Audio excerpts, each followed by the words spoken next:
recognizing that Kenya is the environmental capital of the globe. And I hope that this good work that has been undertaken by our President Uhuru Kenyatta does not get derailed. I believe, and I pray and believe, that whoever becomes the president come August next year will be able to build on this great work and foundation that our president has already laid regarding our leadership, regionally and globally, on climate change. 2.7 for Africa, it's catastrophic. It's catastrophic, okay? So while we as a country are doing the best to reduce, in fact, I mentioned about 0 point something about our emission, but we're doing more than that, right?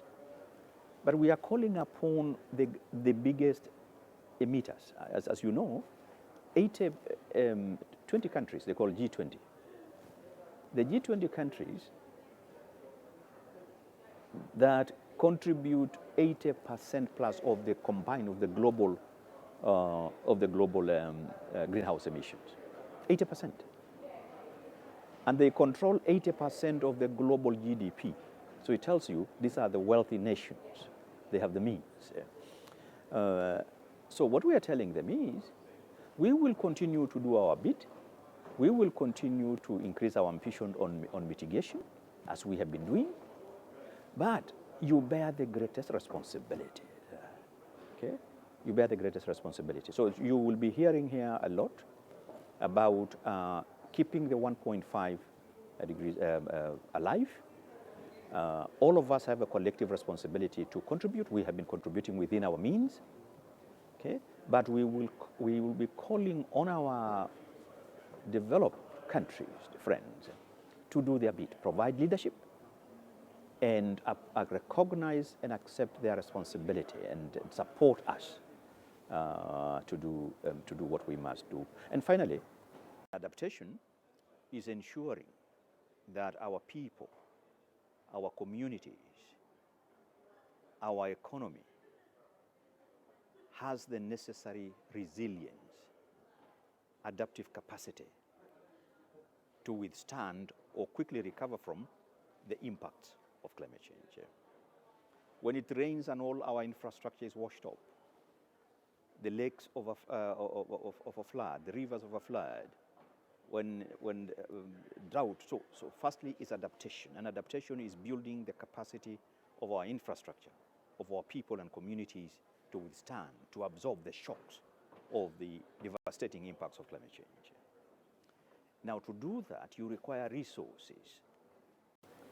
The reports, scientific reports that have been released, recognize the special circumstances for Africa. We have mentioned already, I've mentioned already, the fact that we contribute the least as a region. 2, we bear the brunt of the impacts of climate change.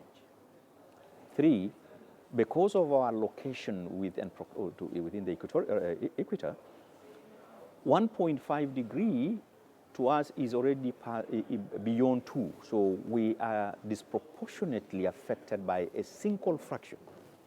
So that is one item that we will be hearing a lot in the course of this. There are other items, but for us here, as Kenya, as Africa, the developed countries that bear the greatest responsibility must do their bit, as we continue to do ours within our means. Yes. So we are affected by climate change as a whole. And I mean, you don't need science to know climate change is real. You can see and witness the devastation of floods when it rains, or the devastation of drought when it doesn't rain. So Kenya is perpetually, like most part of Africa and developing countries, perpetually under emergency. We're under emergency all the time throughout the year. You know, of course, what is happening in the rising lakes and so on and so forth. Yes. So Kenya is affected like every other country, but more so Kenya being climate vulnerable, one of the most climate vulnerable countries.